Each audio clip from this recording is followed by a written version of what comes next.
We think of the entourage effect when we think about the cannabis plant as it producing all of these different molecules, terpenes, cannabinoids, flavonoids, all of them.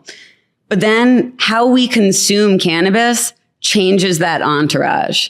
So if we are smoking cannabis, that entourage is getting larger because when we light cannabis on fire, we're producing more chemistry. We now have more compounds entering our body that are tickling receptors in a different way compared to if you were to eat edibles, for example, different consumption method. Now your liver is processing THC, your liver is processing CBD, all of these different molecules.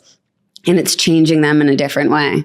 So now your entourage looks different. Now your entourage has these metabolites of cannabinoids and terpenes, and it's going to make you feel different compared to if you vape it, if you smoke it, if you use a topical. Like that entourage effect changes based on how we're consuming cannabis. So you can use it accordingly. Yes. And I think it's a super underutilized tool. I mean, a lot of people say, I love smoking weed. I smoke weed, and that's fine. Like, you do you. I love smoking weed too. Yeah. But, I think if you're looking for that really uplifting daytime effect, maybe you want to like dry herb vape at a lower temperature. So a lot of those monoterpenes that are energizing and you get more of that flavorful terpene hit that's going to help with that uplifting effect. And you're not going to get a lot of that transformation of THC to CBN that makes us feel a little more sedating when we're smoking at high temperatures.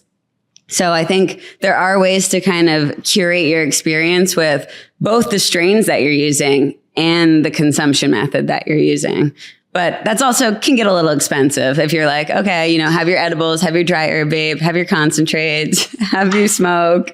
I guess that's what's for your plant minimums for. Like especially with edibles and you talk about, topicals and stuff, that would be perfect because, not to say quality doesn't matter as much, but you're growing for resin, not finished flower. There's you can cut it a little earlier. You can get effects different. Absolutely. Although I will say entourage effect still matters with topicals because terpenes like pinene and limonene have been shown to help with the penetration of THC and CBD through the skin. So if you have those terpenes present, you get better penetration of those cannabinoids. That's probably why you want full spectrum, I'm guessing. Okay. That makes total sense.